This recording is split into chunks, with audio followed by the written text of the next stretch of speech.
Welcome to the President and CEO podcast series, where every 2 weeks, President and CEO founder Paul Stukel discusses middle market issues with business leaders from across the nation.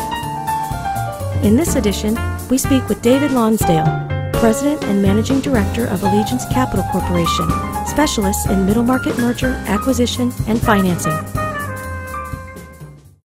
Why isn't anyone paying attention to the middle guys? What is going on here? Because they have very, very specific... I'm supposed to be interviewing you, sorry. No, but it's okay. This is good. They have very specific needs that are very, very different than the startup guys and the big guys. You know, they're short on time, they're short on resources, they're short on staff. You know, they typically have to fix problems, not have their staff do it while they go off and do a speaking tour. And they're also very practical people, very tough people in my experience. I mean, it's a generalization, but you know. Do you have any idea how similar our backgrounds are? No, actually, I know. I read your bio, but well, I mean, just look at how you've described yourself. When I left Cornell, I spent 20 years in corporate America, McDonnell Douglas, and then Dun & Bradstreet. And I held the title of president a couple of times there when I ran divisions for a corporation. Right. I then switched gears completely. I've built 4 venture-funded companies. I've had 3 good exits, and I've had 1 that crashed and burned. And then, when I sold my last company, and I'm giving it terribly abridged, I joined David Mahmood. Obviously, I'm an owner of what is, as you would describe, a middle-market company, but I'm focused on doing one thing, trying to provide services now, trying to provide real value to owners of middle market companies, because I've been there myself, and I've seen how inadequate a lot of the financial advice is that an owner looks for. Absolutely right. So it's funny, I found myself looking at the middle market, not quite the same way as yourself, but having looked at it from every perspective, corporate, entrepreneuring, and now as a service provider. That's interesting, yeah. So, well, I guess that's a great segue into talking about Allegiance. I mean, can you describe Allegiance Capital and sort of why they are unique, why you are unique? As I was just describing, my background it transcends corporate America. It transcends entrepreneuring, and now as one of the owners of Allegiance Capital, I have a mission to provide a level of financial service to owners of middle market companies that, candidly, I find very lacking in the marketplace. A lot of people want to know what makes Allegiance Capital a different private investment bank. And the answer is very simple. When I left Cornell in 1977, I was actually offered a job at Drexel Burnham, a bulge bracket investment banking organization. And Paul, in those days, they were partnerships. Those companies were not public companies. They were partnerships, and they had a tremendous belief in the relationships and the long-term relationships they were building with their clients. Today, when you look at the bulge bracket investment banks, many of them are public companies. They are focused on quarter-to-quarter results, and it's a very different mentality than it used to be several decades ago. Allegiance Capital follows that relationship building from the companies several decades ago. Right. Now, does that have operational implications, that sort of different philosophy? I imagine it does. It does. Yeah. It does.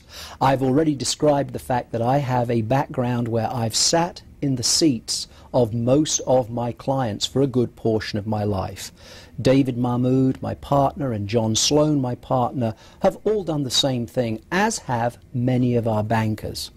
But in addition to that, we have reached out, particularly when it's been a tough market over the last few years for some of those larger investment banks, we've reached out and pulled in bankers from places like Jefferies and UBS.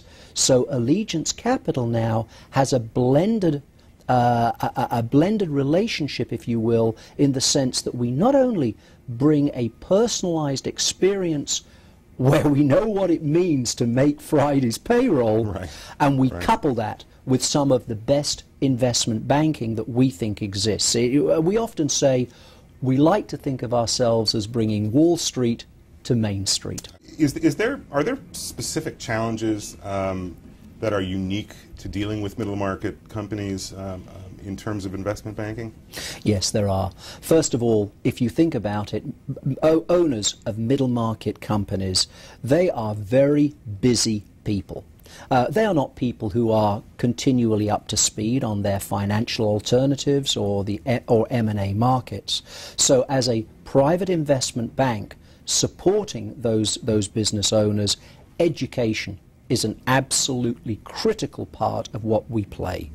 And to be able to deliver information in a synthesized manner to those business owners so they can make informed, quality decisions, that's really where it all begins. Now, where does that process start for you guys? I mean, in terms of, is it the CEO or the owner comes to you and says, golly, we're thinking about exiting, or we're thinking about diversifying our assets, let's talk? Or is it more of a you educate them about the possibilities, and then they go from and then you start that conversation, or does it happen both ways? Well, it's a very interesting question.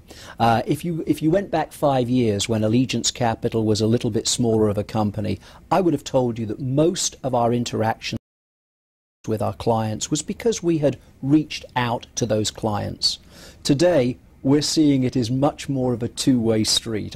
If you like, I suppose, our reputation precedes us to some degree, and we get approached by business owners.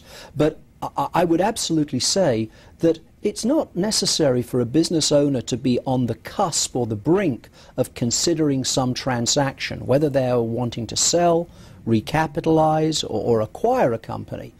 We are delighted for a business owner to reach out to us and say, look, I'm thinking about a few things in the future, and I'd like to get better educated so that I can make better decisions in the future.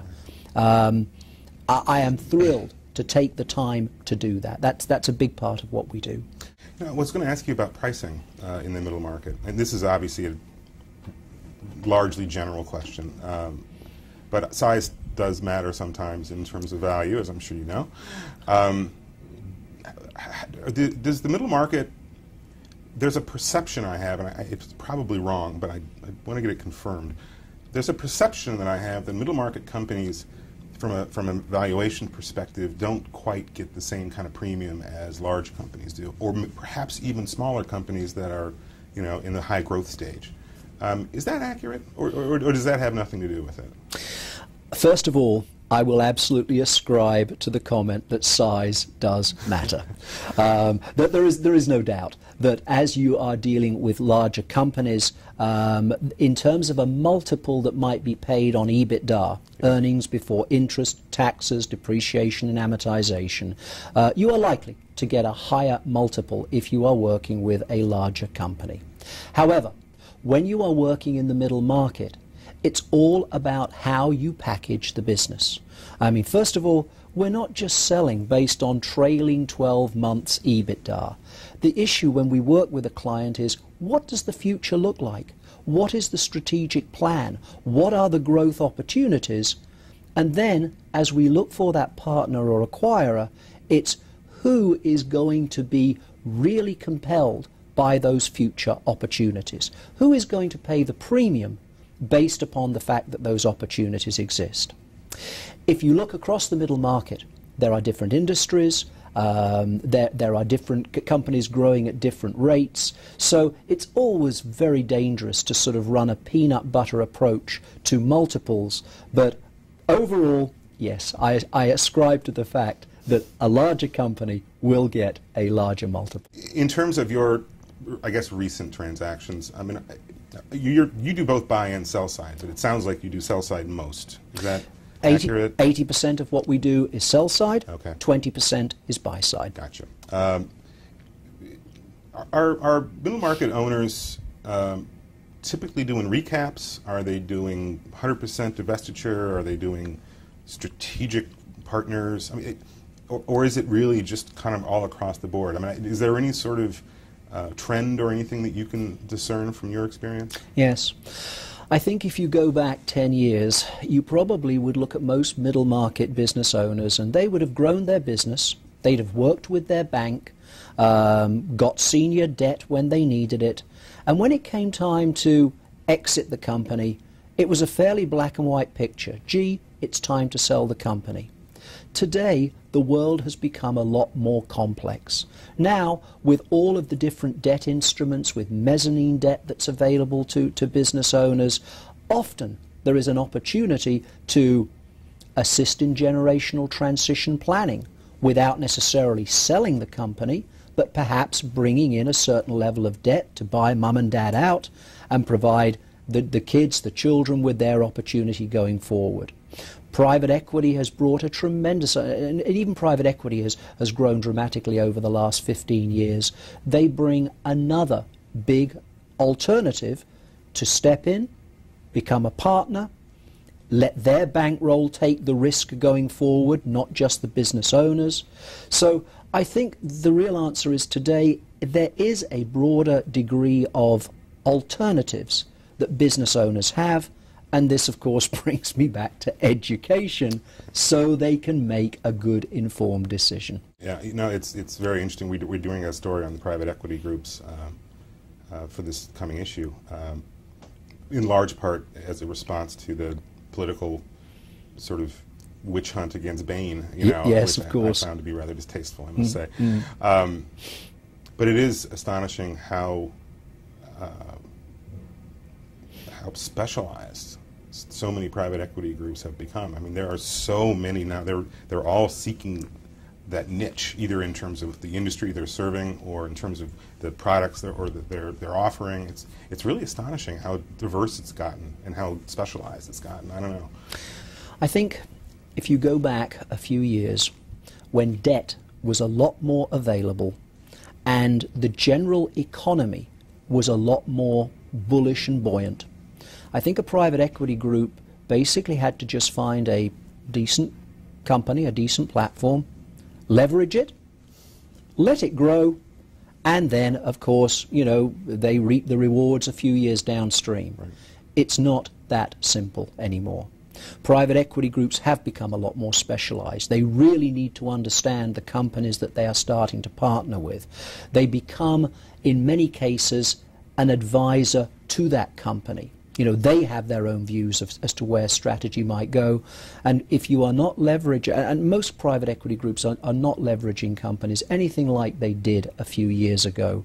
So it comes down to buying a good company and then really growing it effectively. So that's, I think, one of the reasons for the specialization you see today. You know, let's go back to Allegiance again. Can you describe the culture here? I mean, you sort of touched on it earlier, but I get the sense that there's kind of a unique, almost throwback kind of culture here. I'd love to hear you expound on that. When you walk in to our offices here or New York or Chicago, there is underneath our name on the wall, there is a tagline, and it says, "Devoted to the financial needs of our clients." The word devoted is very carefully thought through. We could have said dedicated, but it's not just a question of dedication. Devotion is a word that is exceptionally powerful. And that in many ways sums up the culture of what an Allegiance Capital is. We care passionately about our clients. I care about doing what is right for them. I ascribe to the view that if we do the job right for the client, then the fees will come. I once heard a statement that said, in many ways, the profit a company makes is really applause from its clients. And I liked that, because it is. You know, we are a profitable company doing very well, but that profit is just the applause our clients have chosen to give us. I want to thank you very much. It's been very interesting. Can't wait to see you in Chicago. Pleasure to meet you. Thank you. Thank you. Next in our series is a discussion with Tim Girgenti, Chief Marketing Officer of Pros Pricing. Thanks for listening.